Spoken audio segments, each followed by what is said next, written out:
You're watching 12 WKRC TV, a new generation of news. 12 Newsmakers starts now. Good morning. If you watch Newsmakers on a regular basis, you know that I come back again and again to certain topics. This morning we return to familiar themes. We begin with a look at another attempt to address the challenges of urban education. Back in June, a committee of teachers, administrators, community members, parents submitted this report outlining proposals to restructure the district's high school program. Last Tuesday, the district presented its plans to implement the recommendations in the report. 12 News reporter Jeff Hirsch prepared this background report. What are your plans for the future? Do you plan to go to college?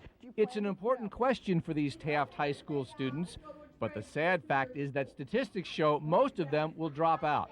There are 400 freshmen at Taft, but only 70 seniors. And the numbers are similar at the city's 4 other neighborhood high schools. And so we have a system that is no longer working for urban youth. You could say the city of Cincinnati has 2 public high school systems. There are the alternative schools like Walnut Hills. There are 4 of those where all the students basically pass their proficiency tests and go on to graduate. But then there are the 5 neighborhood schools where proficiency test scores are low and dropout rates are high. We have some of the finest high schools that you will find anywhere in the United States. And then we have our neighborhood schools where everyone else goes. And so the school board today okayed in principle high school restructuring. Here's how it will work. 5 neighborhood high schools will be affected: Aiken, Taft, Western Hills, Withrow, and Woodward. 9th and 10th grades will become preparatory academies, small classes concentrating on fundamentals and proficiency tests. 11th and 12th grade will become senior institutes with programs ranging from college prep to job training. Do you plan to get a job right after school? There would be no neighborhood boundaries. Any student could go to any redesigned high school, and each school would have no more than 600 students for more individual attention. Smaller classrooms, creative programming, focuses that would interest them are all things that I believe would increase the number of students that we're able to maintain. Taft High, for example, will have an Information Technology Senior Institute starting next fall. Taft already has a small but growing computer program called CyberStars. Students here say focusing on technology will reduce the number of dropouts. When I got into the CyberStars program, I was not really into school, but when I got into it, I started coming to school more. Got more interested in doing, being involved in school and activities. The current American high school model goes back more than a century, but the message now is that model is no longer working. And as the new century unfolds, the hope is a new intellectual welcome mat will be out at places like Taft. Jeff Hirsch, 12 News. To discuss the details of this proposal, I am joined by Kathleen Ware, the Associate Superintendent of the Cincinnati Public Schools. Kathleen, welcome to Newsmakers. Well, thank you, Dan. I'm happy to be here. Let's talk a little bit. Jeff, I think, laid out the big picture here and the basic structure. Let's talk a little bit about the details of this. As I understand, and in this program, you have developed a model for what a new neighborhood high school will look like, and it's divided into preparatory areas and a senior institute. Let's talk, and I think we have a sketch of that as well, but if you could talk a little bit about how these new schools will be organized and what the dynamics between these 2 sections will be. Yes, actually our committee started with a blank sheet, and we said if we had no high schools at all, how would we design a high school where student achievement would be high and the dropout rate low? And so we started with the preparatory academy for 9th and 10th graders. 9th and 10th graders are at the most vulnerable age. That's where we lose students, not really the seniors. If they make it to the 11th and 12th grade, they're okay. It's at 9 and 10. And what are the problems at 9 and 10? One major problem is that we take young students, 14, 15 years old, very vulnerable age, and we put them in large institutions. So I may be one of 2,000 students. That's usually just too much for today's student to handle. And so we looked at how can we make the setting more family-like. We did a focus group, had a focus group of students and surveyed our students in the fall of '98 or '99 when we began this work. And one of the most depressing bits of information that we received was that many of our students in our neighborhood high schools feel if they were absent a week or more, no one would miss them. And that's not an indictment of our teachers or our principals. It just says that the anonymity of large high schools is overwhelming. So in this preparatory academy, the what we would call 9th and 10th grades, freshman, sophomore year, how many students and how many teachers in each of these clusters? Well, actually the student will be a member, first of all, of a team of about 90 students and 5 teachers. A teacher certified in English, mathematics, science, social studies, and an intervention specialist. So 5 teachers to about 90 students. That's one team. 3 teams and 1 senior institute will form a high school, and that will come to about 600 students. And how does a student know, or how do the faculty know when a student is prepared to move from the preparatory academy to the senior institute? Well, that's another critical difference in this design from what we have now. We have standards for exit at 10th grade, standards in English, mathematics, science, and social studies, standards that are aligned with Ohio's new high school graduation test.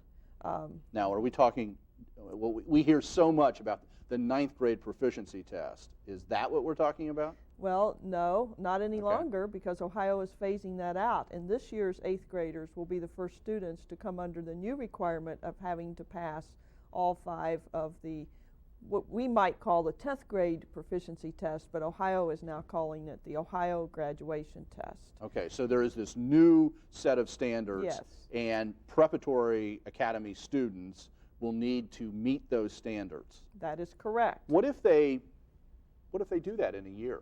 That's wonderful. Time is a variable. When you look at a standards-based system, you say this is what students have to know and be able to do in order to move to the next level. And this is how we will measure whether they do, in fact, have these skills and this knowledge. And for some students, it may take more than 2 years to reach these standards. For others, perhaps 1 year, 1.5 years. That's a critical difference in a standards-based system, that time become the variable. See, in our old system, time is the constant. You only have 180 days to make it from 9th to 10th grade. You either make it or you fail. And that's not the best situation for education. If you have a student who can make it quicker, that's one thing. What about a student who is really struggling? Let's say a student who, after 3 years, just still can't meet those standards, maybe in one particular area. Let's face it, math is a particular challenge, seemingly, on the 9th grade proficiency test, traditionally. What if a student just seems to be blocked in a certain area? What do you do? Well, first, before we get to that block, there has to be a lot of extra support for students, because that's the other variable. Some students need more help, more time, more time in the summer, tutoring, etc. Perhaps even some social service assistance, because every problem that occurs outside comes into the classroom. But let's say the student ultimately does not meet the standard and is 17 years of age. At that point in time, the teachers on the team, who will know that student well because they have had him or her for 3 years, the parents and the principal will have to come together and determine an individual educational plan. What is in the best interest of that student? That student will not be graduated.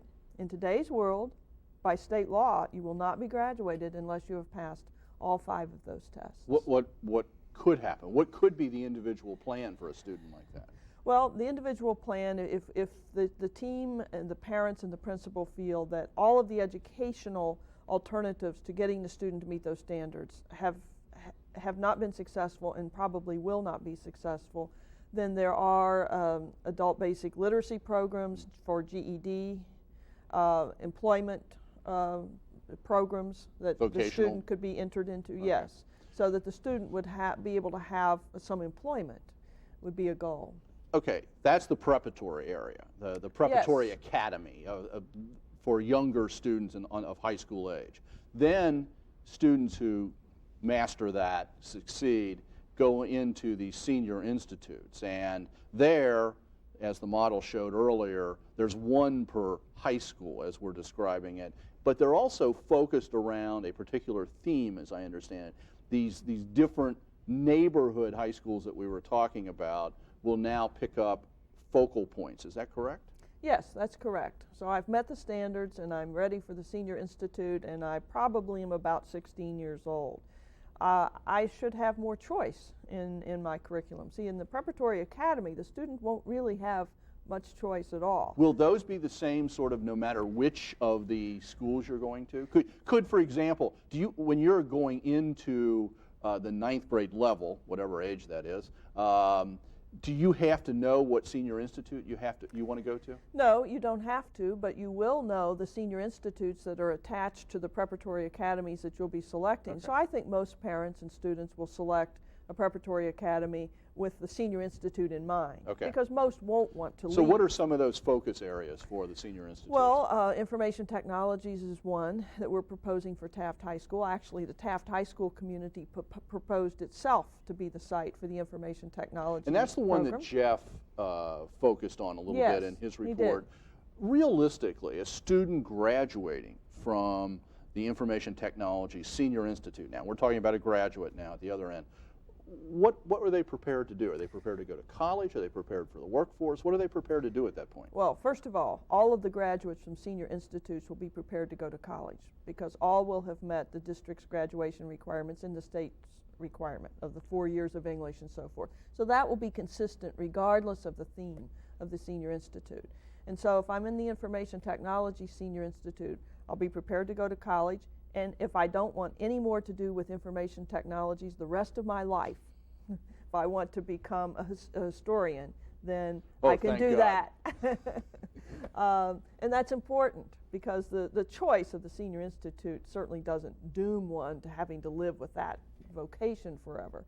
But if I found that I really liked information technologies, I may well be certified as a Nortel or Microsoft network person because those are certifications that can be achieved in high school and thus able to enter the job market at a fairly good income. Okay, so information technologies at Taft, the Taft building we should say, because it's not the same as just transferring the whole school. There could be multiple high schools in any one building. What are some of the other focal points? Well, a very popular one with parents, as we had our focus groups and surveys of parents, was the University Senior Institute. Frankly, most parents said to us, look, we want our children to be prepared to go on to college. That's really what we want you to do. And we know in today's economy that most jobs with a career path do require some form of post-secondary education. So the University Senior Institute would be a seamless transition from high school to college. Some students, for example, may well be able to take courses where they could get college credit and high school credit simultaneously. And we're working with the University of Cincinnati and certainly hope other area universities will join us in that effort.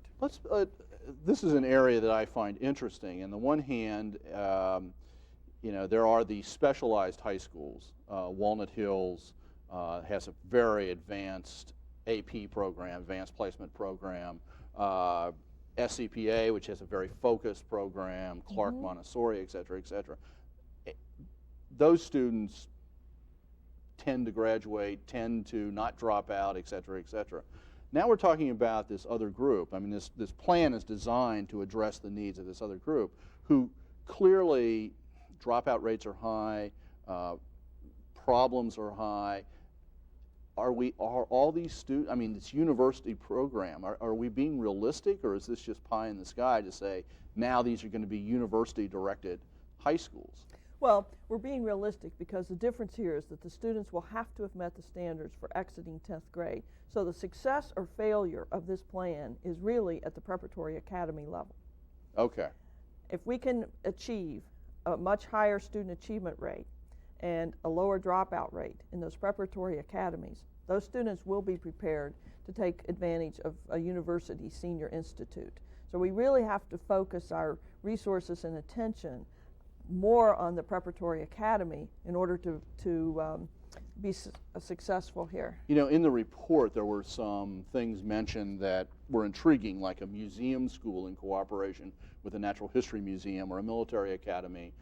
In the material issued last Tuesday, my understanding, those things aren't immediate, though. Those are things that you're still studying. There's what's going to begin to be implemented this fall, and then sort of for the future. Am I correct? Well, correct, although the military academy, we would certainly hope to open that in the fall of 2002, so that would just be a little over a year off. Do you know where you would be opening No, that? at this point we don't have a site for the military academy, but we know one thing, that the military wants a campus unto itself, so it doesn't want to share a high school campus with some other senior institute. So for the military academy, we have to look for a very special place. There's a lot of practical issues here. I mean, some of the high schools you've got to work with, the high school buildings you have to work with are very large. A Woodward, for example, is a very large physical plant. Many different high schools of 600 could go into that, at least several. And so you've got a lot of practical things to figure out here besides the theoretical thing. Is that right? Oh, absolutely. The buildings were not built for this design. They were built to be high schools, as you said, of 2,000, 3,000. Realistically, what's going to be on board this fall? Well, this fall, first of all, we plan to open the virtual high school. And we haven't found a site for that, which is an oxymoron. Do we need a site for a virtual high school? We do need a site for our virtual high school. Perhaps I should say it's semi-virtual. The virtual high school will still have teachers, and the student will be attached, quote, to a real live teacher. We're not looking at the virtual high school as replacing teachers. A lot of the work can be done online, and the student can do this from any place where there's a computer available. I'm running out of time. So the virtual high school will be there, the information technologies at TAF. Yes, for this fall, those are the two that we're focusing on. And so those will be sort of where we work out some of the practical problems. Yes, although we'll be also working closely with Aiken High School, which has begun down this road of preparatory academies and a senior institute, with Western Hills, which has already had some success in those areas. Thank you very much. Obviously, this is going to be an ongoing issue for lots of families in our community, and hopefully we'll have you back. Well, thank you. Thank you. The implementation, well, stay tuned. Right after the break, we're going to come back and take a look at people who include everyone, or are trying to include everyone in our community.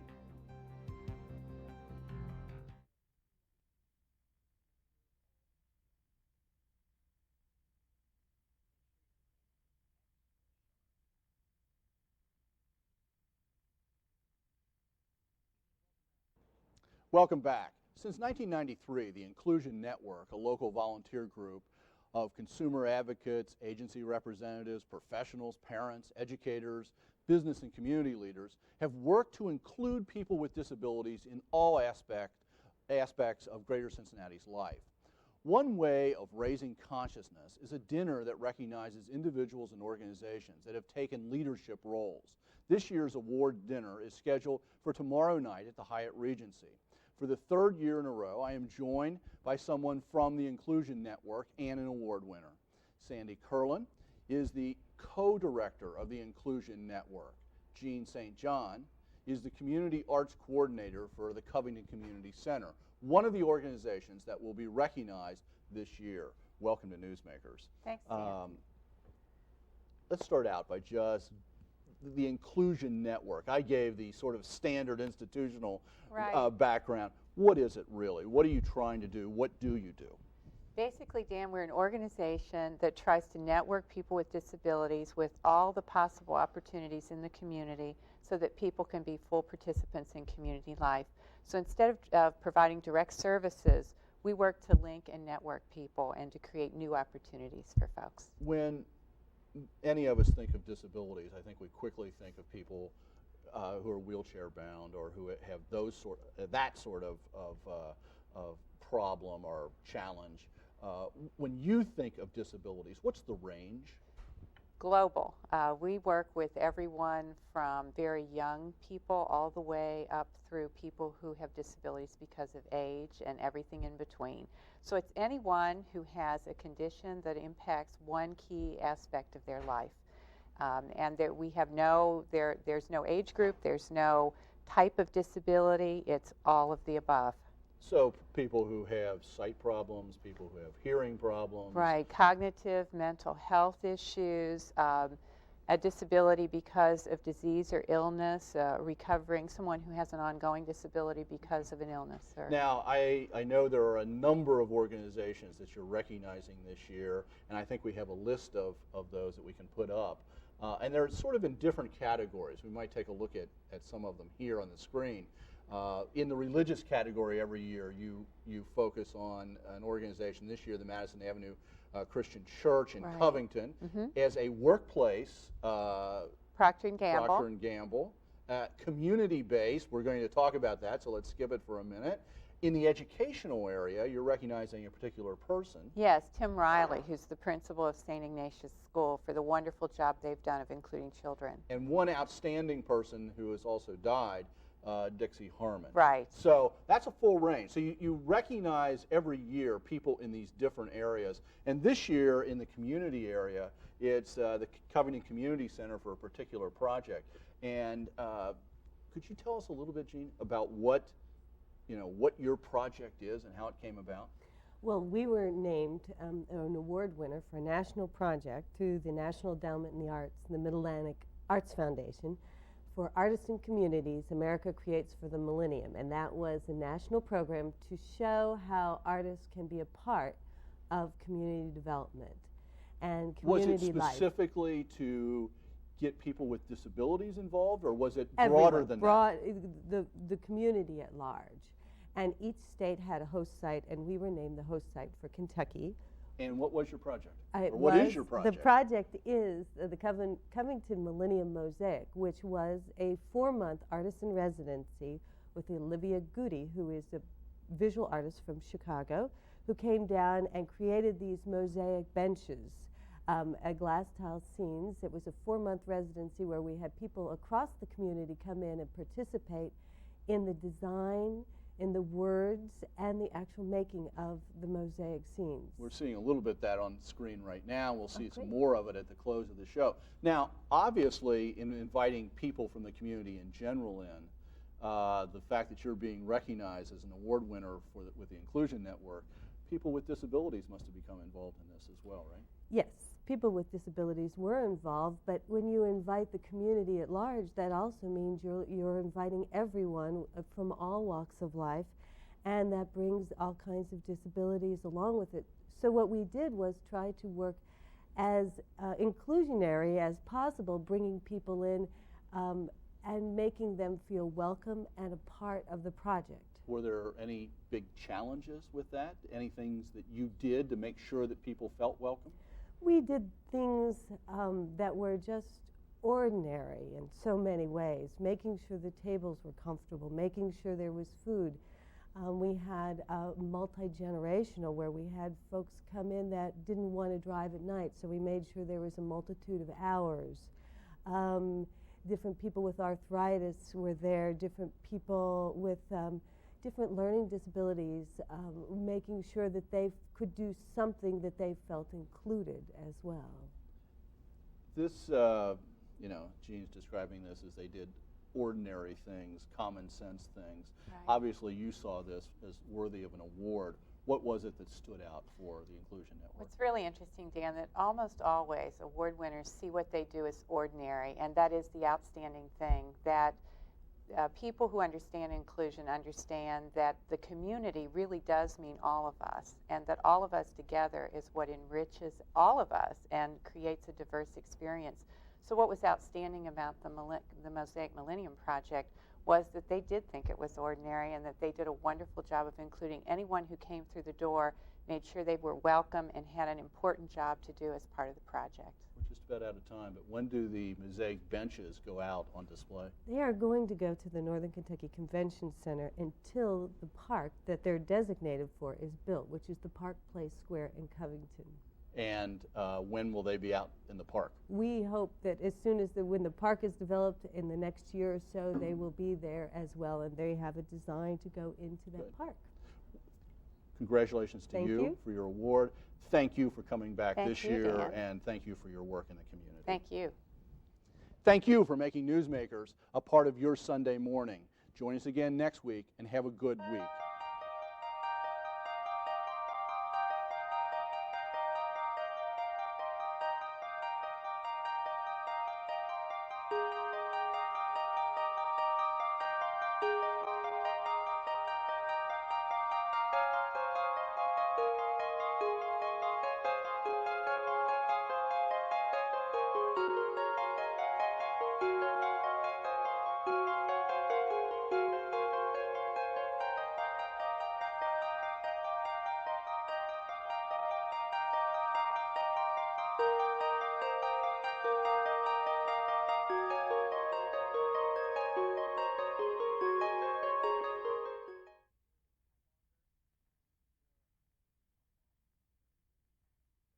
To those losers, they got